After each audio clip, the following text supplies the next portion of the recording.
Still a bare bones experience nearly 4 months after CS2 replaced CSGO, people are now impatiently waiting for Valve to introduce some new content again. The update before this one was on January the 4th, and itself was just an underwhelming bunch of minor bug fixes. But that was everything, compared with what we got the other night. Fixed a gap in geometry refers to this line just here, which now looks like this. That's what this 160 megabyte update changed. This was an exploit discovered by Monacy, who just a few days before posted this video on Twitter. So please fix it, okay? I don't want to use this bug. With the sniper, you could look through this weird gap in the surface at scaffolding, which let you see a bunch of distant level geometry, and, more usefully, players stood on or around the B site.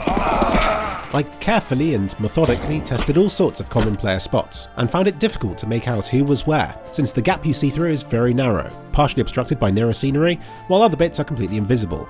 So it would take a lot of practice to make the most of this exploit, and even then there are many spots of B that are left concealed. But it's still a major advantage to be able to spy on players at the site, and even these positions leading up from the pit to the site itself. You can't shoot them from here, mind.